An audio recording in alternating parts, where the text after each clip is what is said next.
नमस्कार दोस्तों। जो मानसिक समस्याएं हैं, बाकी जो विधा है उनकी बीमारियों से ये बीमारी अलग क्यों? काश हम मन की इस समस्याओं के माया जाल को समझ पाए कि बहुत सारे लोग जब उनको मानसिक परेशानी होती है तो वो विभिन्न विभिन्न माध्यमों से अपनी बीमारी को इंटरनेट पे ढूंढते हैं। कई बार ये चाहत समस्या को हल करने के बजाय समस्या को और गंभीर बना देती है। नमस्कार दोस्तों, स्वागत है आपका हमारे YouTube channel mind hospital mind vision के एक नए एपिसोड में। साथियों, ये एपिसोड हम लोग एक लंबे अंतराल के बाद आपके सामने लेकर आ रहे हैं। जब से हम लोगों ने माइंड हॉस्पिटल में काम करना शुरू किया, तब से हमें माइंड के समस्याओं से जुड़ी जो परेशानियां लोगों की रही है उसके नए नए आयाम को नजदीक से देखने का मौका मिला।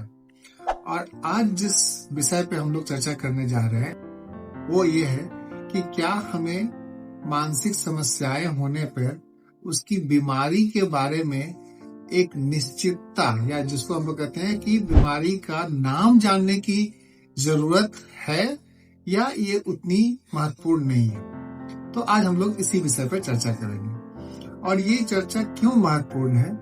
क्योंकि बहुत सारे लोग जब उनको मानसिक परेशानी होती है तो वो विभिन्न विभिन्न माध्यमों से अपनी बीमारी को इंटरनेट पे ढूंढते हैं और उसके कुछ लक्षण मिलते जुलते रहते हैं, तो वो अपने उस लक्षणों को एक नाम दे देते हैं। फिर वो एक नाम जब उन्हें समझ में आता है कि ये बीमारी के लक्षण है, फिर उस बीमारी में गहराई में चले जाते हैं। और कई बार उनकी ये जो सोच होती है कि हम माइंड की समस्याओं को खुद से जाने, खुद से समझें और खुद से इसका निराकरण कर लें, कई बार ये चाहत समस्या को हल करने के बजाय समस्या को और गंभीर बना देती है। तो सबसे पहले हमें ये समझने की जरूरत है कि आखिर जो मानसिक समस्याएं हैं उनकी जो बीमारियों का जो हम लोग जिसके बारे में जानते हैं कि ये बीमारी है, वो बीमारी है, आखिर ये बीमारी बाकी जो विधा है उनकी बीमारियों से ये बीमारी अलग क्यों है? साथियों, जो हमारी सिस्टम, जो हमारी हार्ट की बीमारियां हुई, हमारी लंग की बीमारियां हो गई, हमारी सांस की बीमारी हो गई, या यूं कहें कि जो भी हमारी शरीर की बीमारियां हैं उसमें से अधिकतर बीमारियों के जो लक्षण होते हैं वो आपके उन शरीर के अंगों में दिखती है। जैसे मान लीजिए कि आपको हार्ट की बीमारी हुई तो वो हार्ट में विभिन्न टेस्ट के माध्यम से दिखेगी, जिससे कि बीमारी के लक्षण को आप बीमारी के उस अंग में कहाँ पे दिक्कत है उसके आप मैच कर सकते हैं। और जब मिला लेते हैं कि ये वाले अंग में ये दिक्कत आई तो इसके ये लक्षण है, तो उससे एक निश्चितता रहती है। और फिर जब उसका इलाज शुरू होता है तो उसी अंग के उस पार्ट को हम लोग देखते हैं कि इलाज से इसमें क्या तब्दीली आई है। तो यहाँ पे जो इलाज, जो बीमारी का जो आकलन है वो हमारे लिए एक बहुत महत्वपूर्ण भूमिका निभाता है बीमारी को पहचानने में और इलाज के बाद बीमारी में आए बदलाव को देखने में। इसके विपरीत जब मानसिक समस्याएं आती हैं तो यहाँ भी हमारी चाहत यही होती है कि काश हम मन की इस समस्याओं के माया जाल को समझ पाए कि आखिर प्रॉब्लम है कहाँ, और हम इस बीमारी के लक्षणों को एक बीमारी की तरह ढूंढने की कोशिश करते हैं। लेकिन यहाँ पे अंतर ये है कि जहाँ शरीर की बीमारियों में आपकी कोशिश जो उस बीमारी के जड़ तक पहुंचने की होती है वो कुछ हद तक ज्यादा सफल होती दिखती है, मानसिक समस्याएं जब आती हैं तो हमारे पास उन अंगों को देखने की कि बीमारी की उत्पत्ति कहाँ हो रही है, बीमारी कहाँ से आ रही है, ये हमारा प्रयास विफल होता दिखता है। क्योंकि हमारे पास आज तक किसी भी मानसिक बीमारी को पहचानने की, या यूं कहें कि कोई टेस्ट कराकर उसके जड़ तक पहुंचने की कोई बहुत ही प्रभावी विधि नहीं है।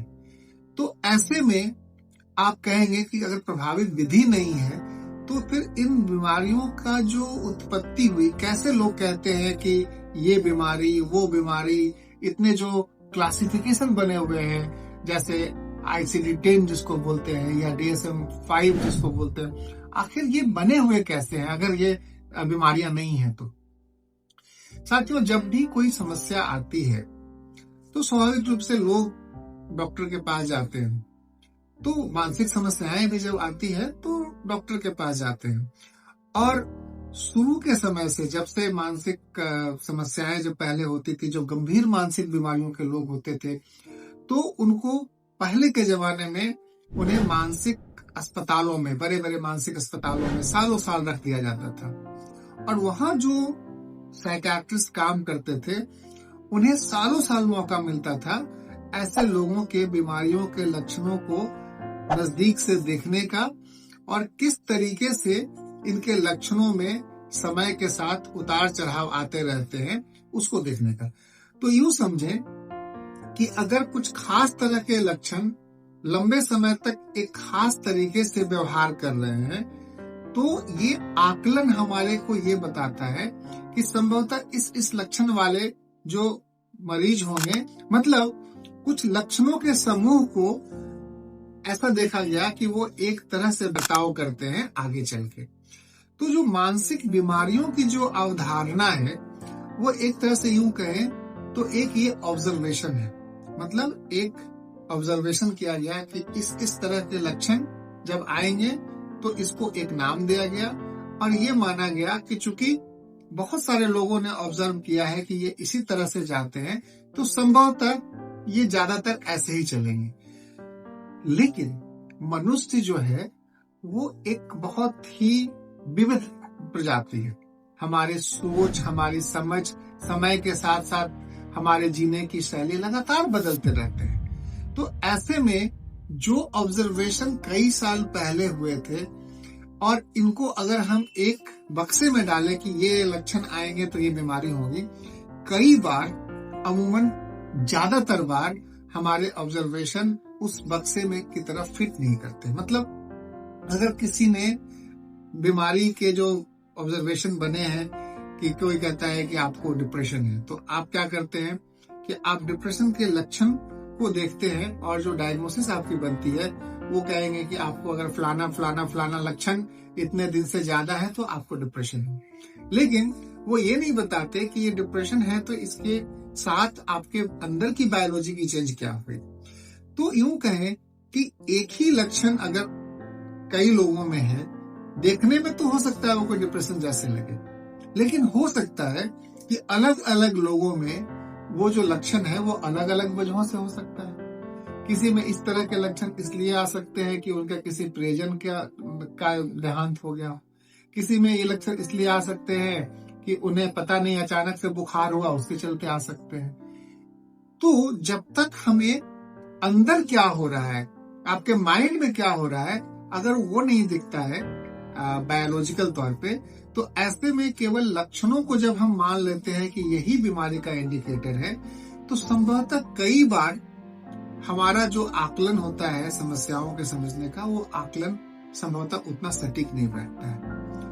पहली बात तो ये हो गई। तो इसका मतलब ये हो गया कि किसी भी बीमारी का अगर कुछ लक्षण आप में आ रहा है और उसे मान लेना कि यही बीमारी है, ये हमारे को एक ऐसी स्थिति में लाता है जहां पे हम उन चीजों को भी निश्चित मान लेते हैं जिसकी निश्चितता प्रमाणिक नहीं है, क्योंकि समय के साथ साथ हर एक जो बीमारी जो बताए गए हैं उनके लक्षण में बदलाव आते रहते हैं। इसीलिए जब आप जो क्लासिफिकेशन ऑफ मेंटल इलनेसेस को देखेंगे तो आप देखेंगे कि इन बीमारियों की अलग अलग श्रेणी के अलावे भी कुछ बीमारियों के नाम दिए गए हैं जिसको हम लोग बोलते हैं, जैसे डिप्रेसिव डिसऑर्डर। अगर हम साथ की बीमारी कहें तो उसमें दो चीज होता है, अनस्पेसिफाइड या अदर्स। इसका मतलब ये उन बीमारियों का समूह है जो डिप्रेशन की अवधारणा में फिट नहीं बैठता है। इसका मतलब है कि हमने बहुत सारा जगह छोड़ दिया है कि शायद बहुत सारे ऐसे लोग होंगे जिनकी बीमारी जो है स्पष्ट नहीं होगी, तो वो अदर्स हो गए। तो ऐसे में ज्यादातर लोग, अगर हम सही सही आकलन करें हमारे बीमारियों के टेक्स्ट बुक के हिसाब से, तो ज्यादातर लोगों की जो बीमारी होगी वो अदर्स या अनस्पेसिफाइड में जाकर फिट होगी। तो एक तो समस्या ये आ गई कि अगर हम बीमारी के लक्षणों को ही मान लें कि यही बीमारी है, तो ऐसे में हमारा सोच इन बीमारियों को लेकर बहुत ही संकुचित हो जाता है और फिर हम उसकी गहराई में जाने की कोशिश करते हैं जहां पे जाने की जरूरत नहीं होती। दूसरी बात यह है साथियों कि जब, जैसा मैंने कहा, कि मानसिक समस्याएं समय के साथ साथ इनके रूप में, इनके मूल चूल स्वभाव में परिवर्तन आने की बहुत बहुत संभावना रहती है। इसलिए अगर हम किसी लक्षणों के समूह को एक बीमारी से जोड़ें तो शायद जो बाकी बदलाव आ रहे हैं समय के साथ हम वो ना देख पाए और ऐसे में हम बीमारी का समुचित आकलन न कर पाए।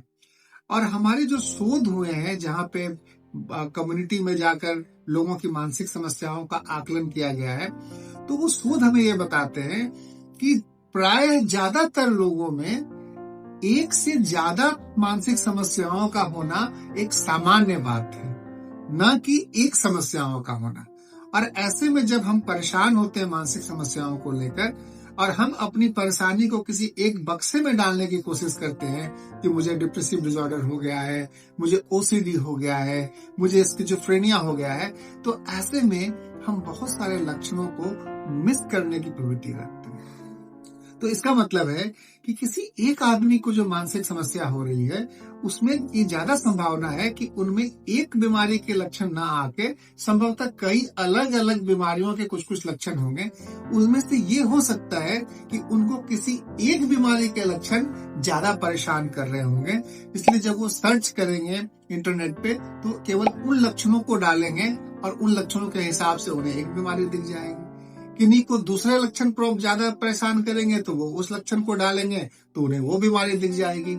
लेकिन हकीकत ये है कि हम ऐसे में उन लक्षणों को नहीं नजरअंदाज कर जाते हैं जो मौजूद तो थे लेकिन वो हमें उतना परेशान नहीं कर रहे थे। इसके चलते होता क्या है कि जितनी भी मानसिक बीमारियां हैं वो एक तरह से समझिए कि एक हाइब्रिड बीमारियों की तरह होती है। कुछ लक्षण इस बीमारी के, कुछ लक्षण उस बीमारी के, कुछ लक्षण इस बीमारी के, और इसके फलस्वरूप ये एक बिल्कुल ही जटिल बीमारियों के लक्षण की तरह प्रतीत होते हैं। और जब कोई आदमी परेशान होता है तो वो चाहता है कि हमें एक निश्चितता के साथ आप बता दें कि मेरे को कौन बीमारी है। और ऐसा क्यों वो करते हैं? ऐसा वो इसलिए करते हैं लोग कि अगर मैं जान जाऊंगा तो शायद मैं इसका आउटकम कंट्रोल करूंगा कि ये कैसे जाएगी, मैं इसके बारे में और जानकारी जुटाऊंगा, फिर मैं समझ पाऊंगा कि क्या होगा, नहीं होगा, कैसे होगा। जो हमारे मन में अनिश्चितता पनपते रहती है जब हम परेशान होते हैं मानसिक बीमारियों से, तो हम बहुत ज्यादा विचलित हो जाते हैं। हम चाहते हैं कि कैसे इसके आउटकम को, इसके आने वाले संभावित दुष्प्रभाव को हम पहले से जान लें। जैसे हम ज्योतिष के पास जाते हैं परेशान होने पे कि आप मेरा भविष्य बता दीजिए, वैसे ही जब हम इन समस्याओं से घिरे होते हैं तो हमारी बहुत चाहत होती है कि अभी के अभी कैसे हम अपना भविष्य जान लें, क्योंकि हमारा पूरा दांव पे लगा होता है। हमारे मन में कई सारे सवाल उत्पन्न हो जाते हैं। अगर ऐसे ही चलेगा तो क्या होगा, मेरी जिंदगी का क्या होगा, मेरी शादी का क्या होगा, मेरी नौकरी का क्या होगा, कहीं मैं पागल खाने तो नहीं चला जाऊंगा। और ये जो जितनी अनिश्चितताओं के बादल हमारे मन में आते रहते हैं, उतना ज्यादा हमारी चाहत होती है कि कैसे मैं स्पष्ट करूं। और ये स्पष्ट करने की चाहत कहीं ना कहीं हमें रास्ते से भटका देती है। इसलिए ये बहुत जरूरी समझना है कि जब आप स्वतः आकलन करने की कोशिश करते हैं तो ये एक तरह से आपको आभासी, मतलब एक काल्पनिक एहसास देता है कि मेरे को ये बीमारी है। संभवतः ये आपके लिए एक लंबे तौर पे नुकसानदायक भी हो सकता है, क्योंकि कई बार क्या होता है कि अगर आपने सर्च किया और उसने सर्च करके आपको यह समझ में आ गया कि मेरे को स्किज़ोफ्रेनिया है, जो एक गंभीर मानसिक बीमारी, जिंदगी में चलने वाली मानसिक बीमारी, और फिर आपकी मानसिकता उसी के हिसाब से बदल जाती है। आप सोचने लगेंगे फिर कि मेरे को तो स्किज़ोफ्रेनिया हो गया। मैंने नेट पे पढ़ा है कि स्किज़ोफ्रेनिया में ज्यादातर लोगों की जिंदगी ऐसे ही चलती है, और जैसे ही आपने अपने आप को मान लिया तो आपकी पूरी सोचने समझने जीवन जीने की पद्धति उस ढर्रे पे चलने लगती है। मतलब शायद वहां पे कुछ और भी होता, शायद अगर हम बेहतर पिक्चर देखते तो शायद हम चीजों को और अच्छे तरीके से कर सकते थे। लेकिन यहाँ पे जैसे ही आपने मान लिया कि मेरे को स्किज़ोफ्रेनिया है, जैसे ही आपने मान लिया मेरे को ओसीडी है, तो आप तस्वीर की एक छोटी सी पहलू ही देख पाते हैं। नतीजतन आप अपने रास्ते से भटक जाते हैं। इसलिए ये बहुत जरूरी है कि समस्याओं का स्वतः आकलन जब आप करते हैं तो ये बहुत बहुत सावधानी बरतने की जरूरत है। मैं आपको एक उदाहरण देता हूं। मान लीजिए कि ये प्रॉब्लम है जिसको हम प्रॉब्लम कह रहे हैं। अब एक आदमी मैं हूं, तो हो सकता है कि मैं इस प्रॉब्लम को केवल इधर से देखूं और बाकी चीज मुझे अभी नहीं दिख रहा हो, क्योंकि मेरे लिए ये समस्या है, तो मैं इसे ही समस्या मानूंगा। कोई दूसरा आदमी होगा जो मेरे घर का आदमी होगा, वो देखेगा कि ये कह रहा है, ये वो उधर बैठा हुआ है, वो बोलेगा ये समस्या है। तो हम में और मेरे घर वालों में समस्या को लेके हमेशा विरोधाभास होगा। हम दोनों बहस करेंगे, बहस करने पे मेरा मानसिक तनाव और बढ़ेगा और ये बीमारी का स्वरूप समय के साथ बदलता रहेगा। कोई तीसरा आदमी होगा, वो बोलेगा ये होगा। कई बार क्या होगा कि मैं बाकी लोगों को बुला के बोलूंगा कि आप मेरे ही तरह आके सोचो। कई बार घर वाले बोलेंगे देखो वो मेरे तरह सोचेगा तभी ठीक होगा। ऐसे में ये जो तू मैं ताना खींचतान होता है, इससे बीमारी का स्वरूप जो है दिन पे दिन बदलता रहता है। ऐसे में आप सोचे कि एक प्रॉब्लम को हम कितने तरीके से देख सकते हैं। कोई ऊपर से देखेगा तो उसको अलग दिखेगा, कोई इधर से देखेगा तो अलग दिखेगा, कोई इधर से देखेगा तो अलग दिखेगा। नतीजतन और अगर ये प्रॉब्लम एक प्रॉब्लम नहीं होके अलग अलग प्रॉब्लम के समूह होंगे, तो कोई भी व्यक्ति जो इसको देखना चाहेगा वो इसको संपूर्णता में नहीं देखेगा। और जब आप समस्या को संपूर्णता में नहीं देखेंगे तो आप इस बात की बहुत बहुत गुंजाइश है कि हम अधूरा को देख के ही पूर्ण मान लें और उसी दिशा में अपना प्रयास करें। नतीजतन हमें जाना था कहीं, हम रास्ता भटक के कहीं और कहीं और कहीं और कहीं और चले जाएंगे और इतने दूर चले जाएंगे कि संभवतः मुझे लगने लगेगा कि शायद यही मेरी मंजिल थी और ईश्वर ने जो किया वही किया। इसलिए ये बहुत जरूरी है कि मानसिक समस्याओं के आकलन में खुद को अगर आप विशेषज्ञ की तरह देखते हैं तो इसमें आपको बहुत सावधानी बरतने की जरूरत है। एक और चीज बहुत इंपॉर्टेंट है समझने की कि आखिर फिर आप सवाल कहेंगे कि आखिर डायग्नोसिस बना क्यों है। अगर ये बना है तो साथियों, डायग्नोसिस अगर नहीं होती तो हम कैसे लेबल करेंगे, क्योंकि बहुत सारे इश्यूज होते हैं। डायग्नोसिस से हम बीमारी के एक बाहर से दिखने वाले स्वरूप को, अगर मैं डॉक्टर हूं तो अगर मैं अपने उस स्वरूप को जो टेक्स्ट बुक में है मैं लिख के दूंगा तो दूसरे जगह बैठा हुआ डॉक्टर है वो भी इसको समझ पाएंगे। तो एक संक्षिप्त भाषा में अगर मैंने कह दिया कि मेरे ऑब्जर्वेशन में इन मरीज को स्किज़ोफ्रेनिया के लक्षण है, तो मुझे बहुत सारा चीज लिखने की जरूरत नहीं। फिर वो दूसरे डॉक्टर भी समझ लेंगे कि ये तो एक तरह से संवाद की भाषा है। ये पूर्णतः सच्चाई नहीं है, ये बदलने वाली चीज है। इसलिए हर एक डॉक्टर्स को ये एक बहुत खुला नजरिया लेके चलना पड़ता है कि उन डॉक्टर्स ने उस समय ऐसा पाया, क्या ये अभी भी होल्ड करता है, क्योंकि ये बदलता रहता है। इसलिए ये बहुत जरूरत है कि अगर हम डायग्नोसिस बना रहे हैं तो हम ये नहीं कह रहे हैं कि आपके जीवन भर का ये तमगा लग गया, क्योंकि ये बदलते रहती है। जैसे जैसे हमारे को नई नई जानकारियां मिलती हैं, हम खुद ही अपने डायग्नोस्टिक अंडरस्टैंडिंग को चेंज करते रहते हैं। एक और चीज है, अगर हम डायग्नोसिस नहीं देंगे तो हम इंश्योरेंस के क्लेम्स को कैसे कर पाएंगे।